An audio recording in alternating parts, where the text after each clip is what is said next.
ॐ भूर्भुवः स्वः तत्सवितुर्वरेण्यं भर्गो देवस्य धीमहि धियो यो नः प्रचोदयात्। ॐ शान्ति शान्ति शान्तिः। Namaskar, my dear friends. I am giving you video number 9 on Maharshi Ramana, talks with Maharshi Ramana. I start with talk number 137. Lakshmana Brahmachari of Sri Ramakrishna Mission asked, can one imagine oneself as witness of the thoughts?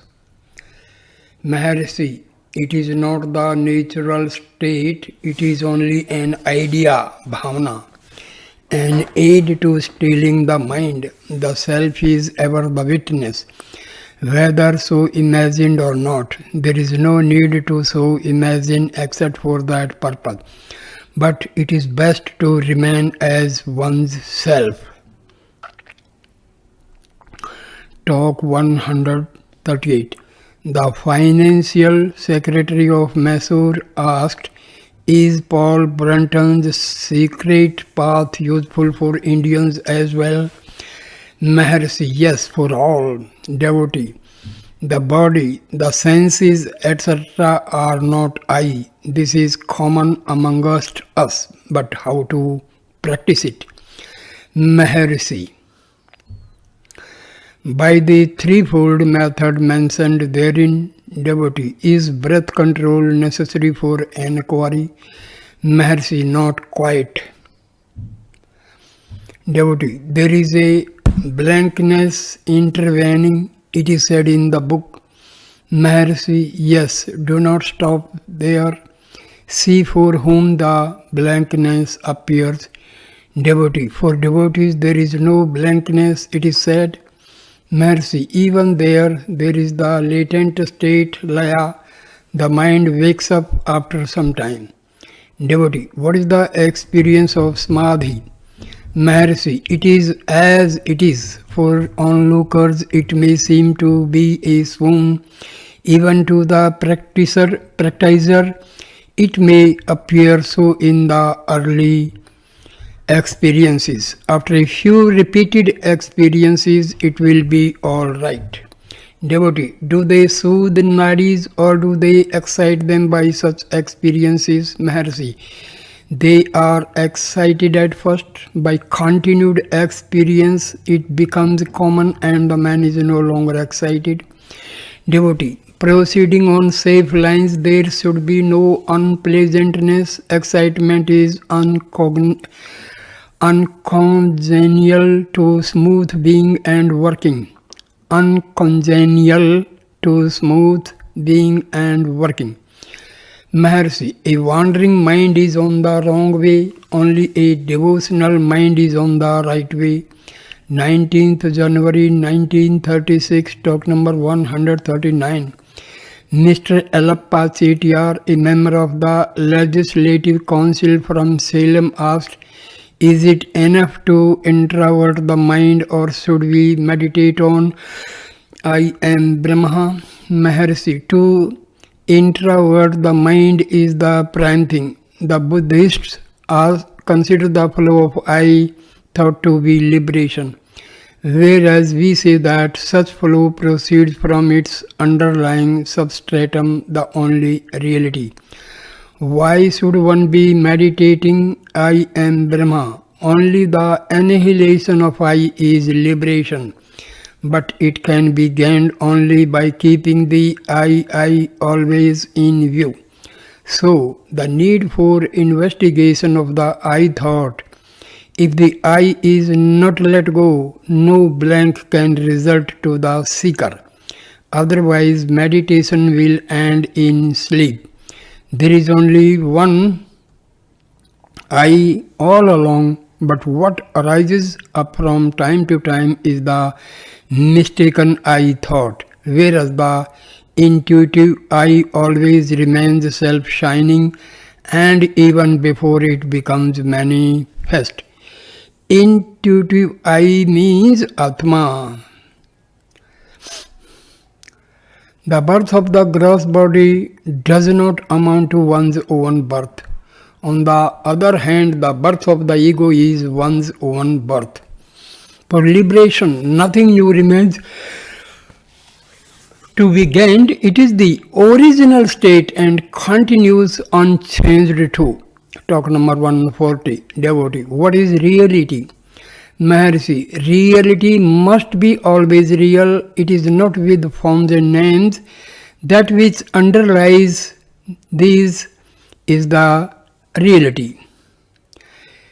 It underlies limitations, being itself limitless. It is not bound. It is underlies unrealities, itself being real. Reality is that which is. It is as it is. It transcends speech beyond the expressions. For example, existence, non-existence, etc. Talk 141. The same gentleman later, after quoting a verse from Kabbalah, asked, "Can jnana be lost after being once attained?" Maharshi, jnana once revealed takes time to steady itself. The self is certainly within the direct experience of everyone, but not as one imagines it to be. It is only as it is. This experience is samadhi. Just as fire remains without scorching against incantations or other devices but scorches otherwise, so also the self remains veiled by vasanas and reveals itself when there are no vasanas. Owing to fluctuation of the vasanas, jnana takes time to steady itself. Unsteady jnana is not enough to check rebirth. Jnana cannot remain unshaken side by side with vasanas.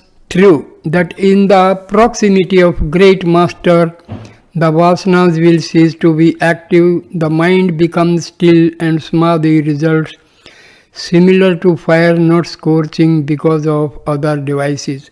Thus the disciple gains a true knowledge and right experience in the presence of the master. To remain unshaken in it, further efforts are necessary. He will know it to be his real being and thus be liberated even while alive. Samadhi with closed eyes is certainly good, but one must go further until it is realized that actionlessness and actions are not hostile to each other. Fear of loss of samadhi while one is active is the sign of ignorance. Samadhi must be the natural life of everyone. There is a state beyond our efforts or effortlessness. Until it is realized, effort is necessary. After tasting such bliss, even once, one will repeatedly try to regain it. Having once experienced the bliss of peace, no one would like to be out of it or engaged himself otherwise.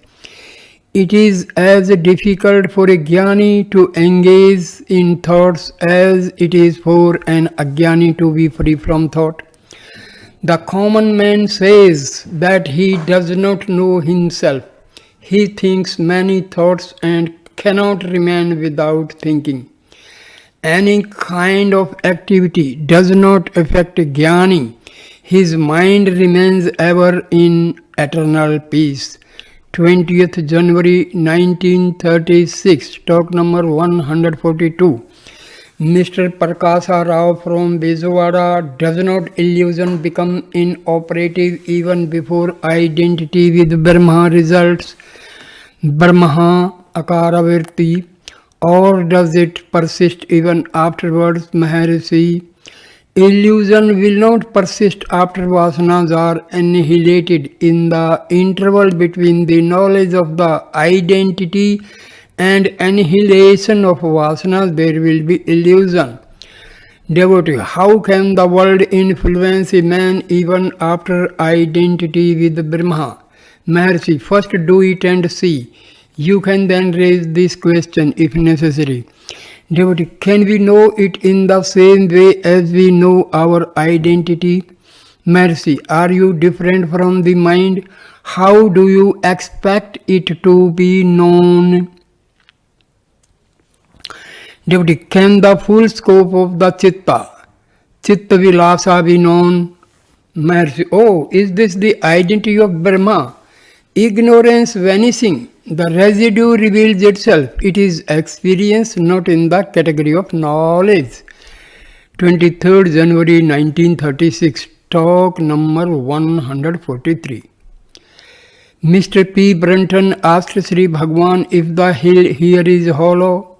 Maharshi, the Puranas say so. When it is said that the heart is a cavity, penetration into it proves it to be an expanse of light.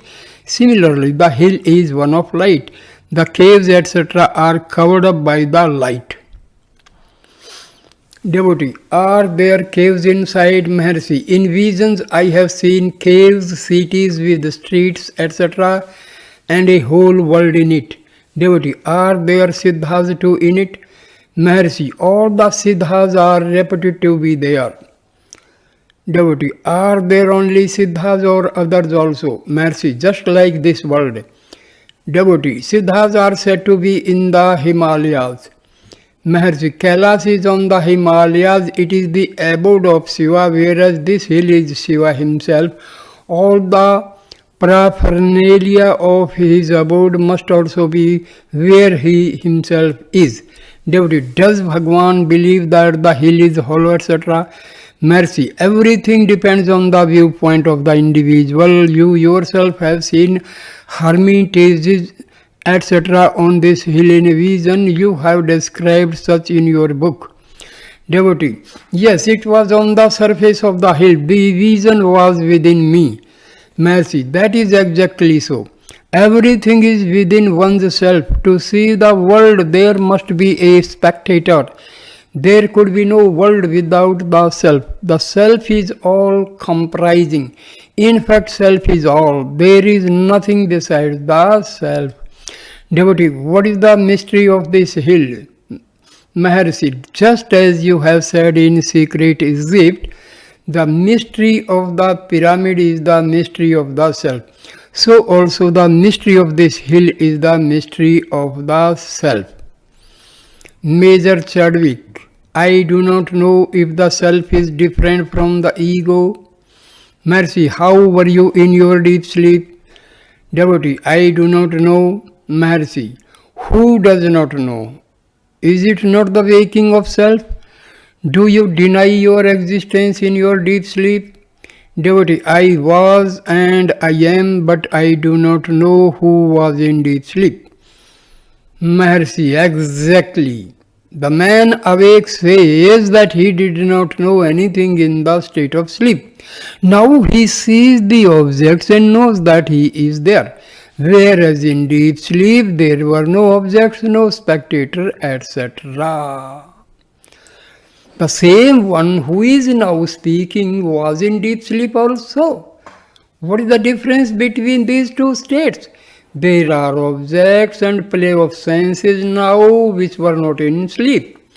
A new entity, the ego, has risen up in the meantime. It plays through the senses, sees the objects, confounds itself with the body, and says that the self is the ego. In reality, what was in deep sleep continues to exist now too. The self is changeless. It is the ego that has come back to win. That which rises and sets is the ego. That which remains changeless is the self. The most important point. Self is changeless. Ego is ever changing.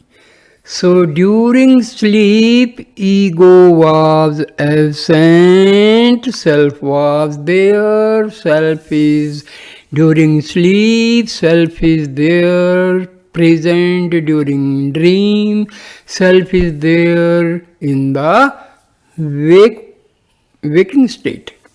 So, in deep sleep, there is self, but ego is absent. So, we have to remember this thing. Talk number 144. Mr. Prakasara, what is the root cause of Maya? Maharishi puts a counter question, what is Maya? Devotee, Maya is wrong knowledge, illusion. Mercy, for whom is the illusion? There must be one to be deluded. Illusion is ignorance. The ignorant self sees the objects according to you. When the objects are not themselves present, how can Maya exist? Maya is Yama. Maya is what is not. What remains over is the true self. If you say that you see the objects, or if you say that you do not know the real unity, then are there two selves? One the knower and the other the knowable object. No one will admit of two selves in himself. The awakened man says that he himself was in deep slumber but not aware. He does not say that the sleeper was different from the present one. There is only one self. That self is always aware. It is changeless. There is nothing but the self. Devotee, what is the astral body? Mercy, do you not have a body in your dream? Is it not different from the recumbent body on the bed? Devotee, do we survive after death? Does the astral body outlive physical death? Mercy, just as in dreams, you wake up after several novel experiences, so also after physical death another body is found, and so on. Devotee, they say that the astral body lives for 40 years after death. Mercy, in the present body you say the dream body is astral. Did you say so in the dream body? What is astral now would appear real then? The present body itself is astral according to that viewpoint. What is the difference between one astral body and another? There is no difference between the two. Mr. Paul Brunton, there are degrees of reality. Maharishi, to say the dream body is unreal now and to say that this body was unreal in the dream does not denote degrees of reality. In deep sleep there is no experience of the body at all. There is always only one, and that is the self. Talk number 145. Mr. Paul Brunton, why do religions speak of gods, heavens, hell, etc.? Mercy, only to make the people realize that they are on a par with this world and that the self alone is real. The religions are according to the viewpoint of seeker. Take the Bhagavad Gita for instance, when Arjuna said that he would not fight against his own relatives, his elders, etc., in order to kill them and gain the kingdom. Sri Krishna said not that these you or I were not before, are not now, nor will not be hereafter. Nothing was born, nothing was dead, nor will it not be so hereafter. And so on. Later, as he developed the theme and declared that he had given the same instruction to the son through him to Iskwaku, etc., Arjuna raised the doubt, how could it be? You were born a few years ago, they lived ages ago. Then Sri Krishna understanding Arjuna's standpoint, said, "Yes, there have been so many incarnations of myself and yourself. I know them all, but you do not know." Such statements appear contradictory, but still they are correct according to the viewpoint of the questioner. The Christ also declared that he was even before Abraham. Devotee, what is the purpose of such descriptions in religions? Mercy, only to establish the reality of the self. Devotee, Bhagwan always speaks from the highest standpoint. Is Sri Bhagwan with a smile. People would not understand the simple and bare truth, the truth of their everyday, ever present and eternal experience. That truth is that of the self. Is there anyone not aware of the self?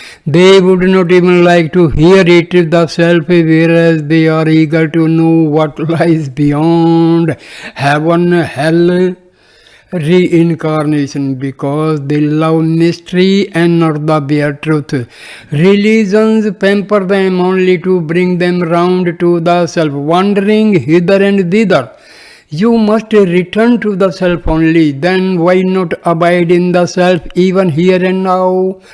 The other words require the self as a spectator or speculator. Their reality is only of the same degrees as that of the spectator or thinker. They cannot exist without the spectator, etc. Therefore, they are not different from the self. Even the ignorant man sees only the self when he sees objects, but he is confused and identifies the self with the object, that is the body, and with the senses, and plays in the world. Subject and object all merge in the self. There is no seer nor object seen. The seer and seen are the self. There are not many selves either. All are only one self.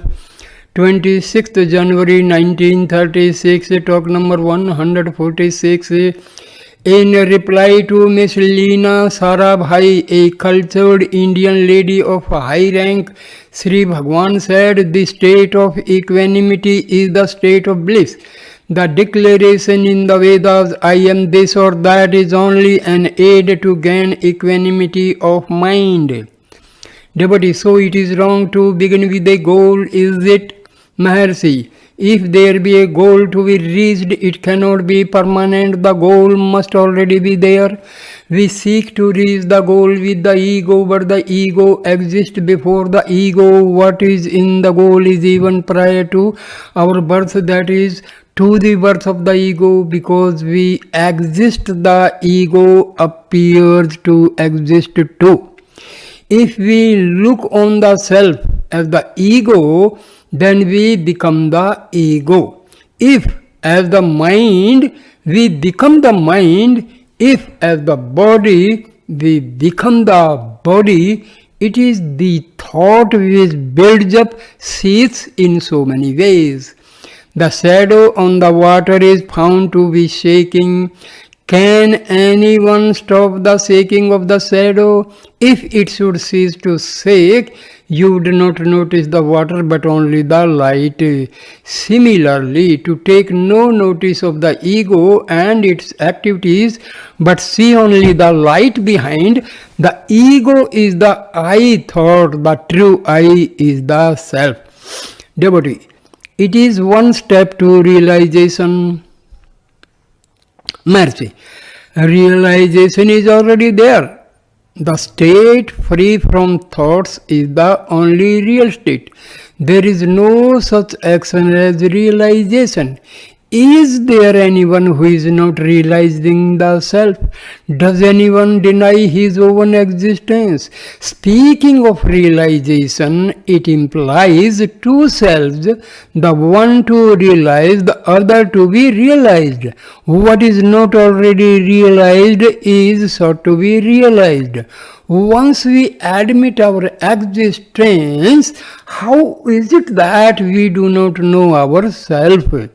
Devotee, because of the thoughts, the mind, Mercy, quite so. It is the mind that stands between and veils our happiness. How do we know that we exist? If you say because of the world around us, then how do you know that you existed in deep sleep? Devotee, how to get rid of the mind? Maharshi, is it the mind that wants to kill itself? The mind cannot kill itself. So your business is to find the real nature of the mind. Then you will know that there is no mind. When the self is thought, the mind is nowhere. Abiding in the self, one need not worry about the mind. Devotee, how to get rid of fear? Mercy, what is fear? It is only a thought. If there is anything besides the self, there is reason to fear. Who sees the second? Anything external. First, the ego arises and sees objects as external. If the ego does not rise, the self alone exists and there is no second, nothing external. For anything external to oneself implies the seer within. Seeking it there will arise no doubt, no fear, not only fear. All other thoughts centered around the ego will disappear along with it. Devotee, this method seems to be quicker than the usual one of cultivating qualities alleged necessary for salvation, sadhana, chatushtaya. Mercy, yes, all bad qualities center around the ego. When the ego is gone, realization results by itself. There are neither good nor bad qualities in the self. The self is free from all qualities. Qualities pertain to the mind only. It is beyond quality. If there is unity, there will also be duality. The numeral one gives rise to other numbers. The truth is neither one nor two, it is as it is. Devotee, the difficulty is to be in the thought-free state. Maharshi, leave the thought-free state to itself. Do not think of it as pertaining to you. Just as when you walk, you involuntarily take steps, so too in your actions. But the thought-free state is not affected by your actions. Devotee, what is that? It's discriminative in action. Maharshi, discrimination will be automatic, intuitive.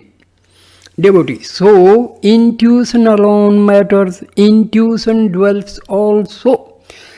Maharshi, those who have discovered great truths have done so in the still depths of the self.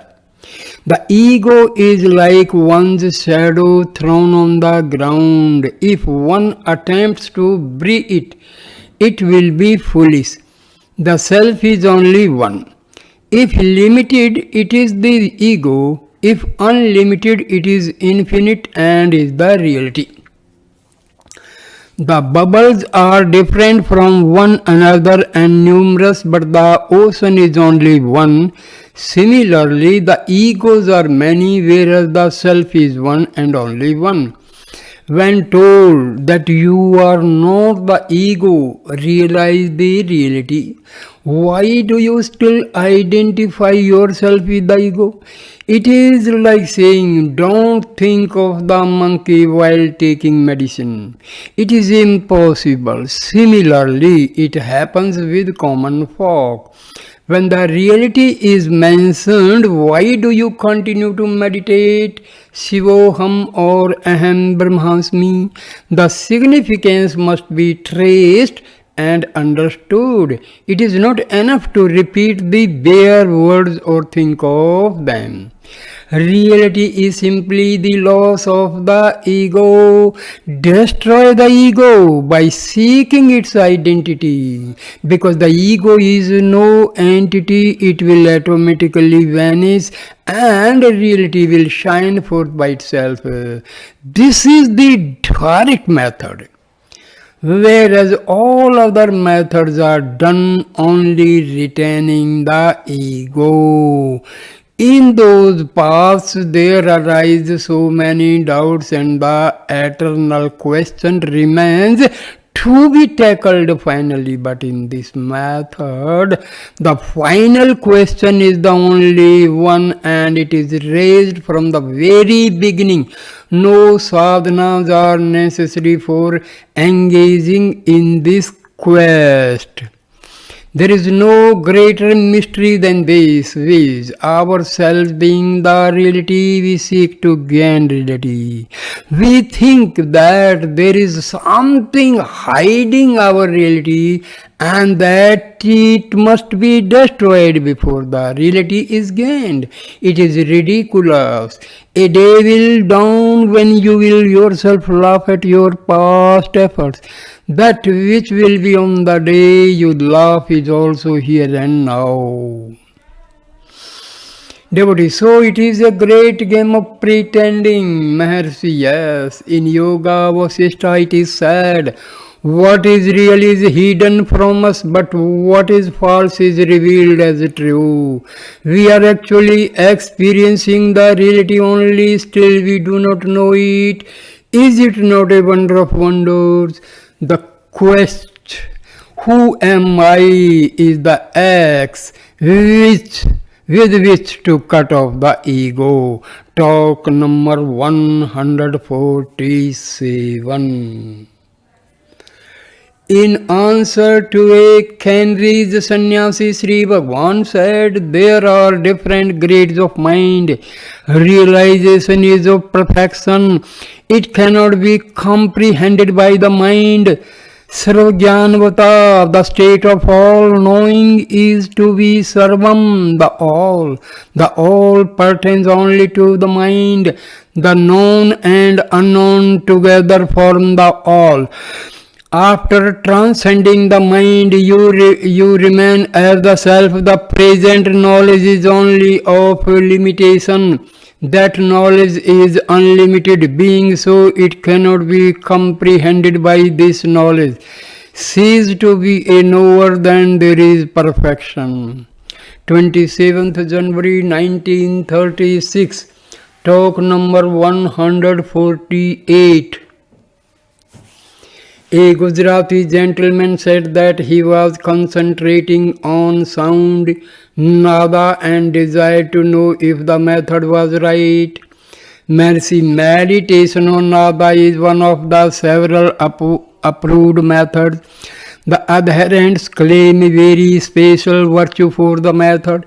According to them, it is the easiest and the most direct method.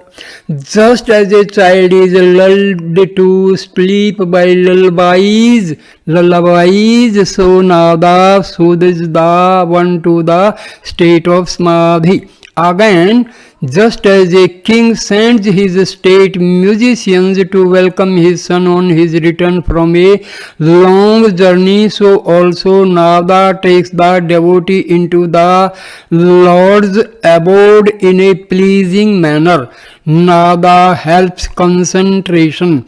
After it is felt, the practice should not be made an end in itself. Nada is not the objective, the subject should firmly be held, otherwise a blank will result. Though the subject is there even in the blank, he would not be aware of the cessation of nada of different kinds. In order to be aware even in that blank, one must remember his own self. Nada upasana, meditation on sound, is good. It is better if associated with investigation vichara. In that case, the nada is made up of chinmaya and also tanmaya, of knowledge and of self. Nada helps concentration. 28th January 1936, talk number 149. In reply to a sadhu who asked if bhakti consisted in forgetting the body, etc., Sri Bhagwan said, "What do you care for the body? Practice bhakti and don't worry about what happens to the body." Talk number 150. Mrs. and Mr. Kelly, an elderly couple from America, and others of their company desire to know what they should do to gain concentration in face of discomforts of sitting and the sting of mosquitoes, etc. Mercy. The discomforts will not worry you if your concentration is right. Do not mind the discomforts. Keep your mind steady in meditation. If you have not the strength and endurance to bear mosquito stings, how do you hope to gain realization of the self? Realization must be amidst all the turmoils of life. If you make yourself comfortable and go to bed, you fall asleep. Face the troubles, but keep yourself steady in meditation. 31st January 1936, talk number 151. The American gentleman is a little hard of hearing. Being accustomed to be self-reliant from his youth, he naturally feels worried on account of his hearing becoming defective. Mercy. You are not self-reliant, you are ego-reliant. It is good that ego-reliance is banished and that you become truly self-reliant. Again, Bhagwan said, there is no cause for worry. Subjugation of senses is a necessary preliminary for self-realization. One sense is subdued for you by God Himself, so much the better. The questioner said that they appreciated the humor, but that still his self-respect suffered. Mercy, the self is only one. Do you feel hurt if you blame yourself or scorn yourself for your errors? If you hold the self, there is no second person to scorn you. When you see the world, you have lost hold of the self. On the contrary, hold the self and the world will not appear. 1st February 1936, talk number 152. Mrs. Kelly desired to know how she should best learn to meditate. Sri Bhagwan asked if she had made japa, rolling beads as Roman Catholics do. She said no. Mercy, have you thought of God, His qualities, etc.? Devotee, I have read, talked, etc. about such themes. Mercy, well, if the same be revolved in the mind without open expression through the senses, it is meditation. Devotee, I mean meditation as signified in the secret path, and who am I? Mercy, long for it intentionally so that the mind melts in devotion. After the camphor burns away, no residue is left. The mind is the camphor when it has resolved itself into the self without leaving even the slightest trace behind. It is a realization of the self. 4th February 1936, talk number 153.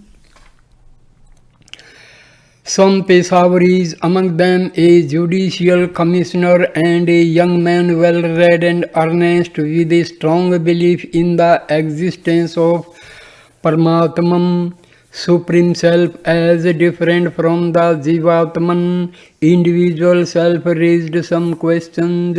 Sri Bhagwan cleansed his various doubts by this one statement: remove the upadhis adjuncts Jiva and Prama from the Atma and say if you still find the difference. If later these doubts still persist, ask yourself, who is the doubter? Who is the thinker? Find him, these doubts will vanish. 5th February 1936, talk number 154. The next day he asked about pranayama. Maharshi, pranayama according to Jnana is na ahem, I am not this, out breathing. Koham, who am I, in breathing. Soham, I am he, retention of breath. Naham, koham, soham.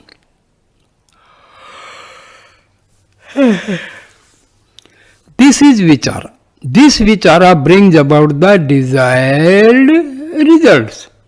For one not so advanced as to engage in it, some meditation brings about suspension of breath and the mind ceases to be restless. Control of mind spontaneously affects control of breath. Rather, kevala kumbhaka, spontaneous retention of breath without attention to inhalation or exhalation results. For one unable to do this also, regulation of breath is prescribed for making the mind quiescent. Quiescence lasts only so long as the breath is controlled, so it is transient. The goal is clearly not pranayama. It extends on to pratyahara, dharana, dhyana and samadhi. Those stages deal with control of mind. Such control becomes easier for the man who had earlier practiced pranayama. Pranayama leads him to higher stages involving control of mind. Therefore, control of mind is the aim of yoga also. A more advanced man will naturally go direct to control of mind without wasting his time in practicing control of breath. A simple development of pranayama alone may confirm siddhi, which so many hanker for. When asked if there are any good restrictions, any food restrictions, Sri Bhagwan said, Nit hit bhuk, agreeable food in moderate quantity. When asked about the efficacy of bhakti, Sri Bhagwan said, so long as there is vibhakti, there must be bhakti. So long as there is viyoga, there must be yoga. So long as there is duality, there must be God and devotees. Similarly, also in vichara, so long as there is vichara, there is a duality too, but merging into the source, there is unity only. So it is with bhakti too. Realizing the God of devotion, there will be unity only. God too is thought of in and by the self. So God is identical with the self. If one is told to have bhakti for God and he does so straightway, it is all right. But there is another kind of man who turns around and says there are two, I and God. Before knowing the far of God, let me know the more immediate and intimate I. For him the vichara marg has to be taught. There is in fact no difference between bhakti and vichara. Talk number 155. The same man again asked about the nature of samadhi and the means to get samadhi. Maharshi, when the one who asks nature of samadhi and the method of getting into it vanishes, samadhi will result. Major Chadwick, it is said that one look of a Mahatma is enough. that idols, pilgrimages, etc. are not so effective. I have been here for 3 months, but I do not know how I have been benefited by look of Maharshi. Maharshi says, the look has a purifying effect. Purification cannot be visualized. Just as a piece of coal takes long to be ignited, a piece of charcoal takes a short time, and a mass of gunpowder is instantaneously ignited. So it is with grades of man coming into contact with Mahatmas. Mr. Cohen, I get into meditation and reach a point which may be called peace and a contemplative mood. What should be the next step? Mercy. Peace is self-realization. Peace need not be disturbed. One should aim at peace only. Devotee, but I do not have the satisfaction, Mercy, because your peace is temporary. If made permanent, it is called realization. So, I end the video here, the last, and the next video will start 9th February 1936, talk number 156. So, Namaskar, my dear friends. Please like, comment and share the video and subscribe my channel. Namaskar, मेरे प्यारे दोस्तों, my dear friends. नमस्कार, नमस्ते, नमस्ते, नमस्ते, नमस्ते.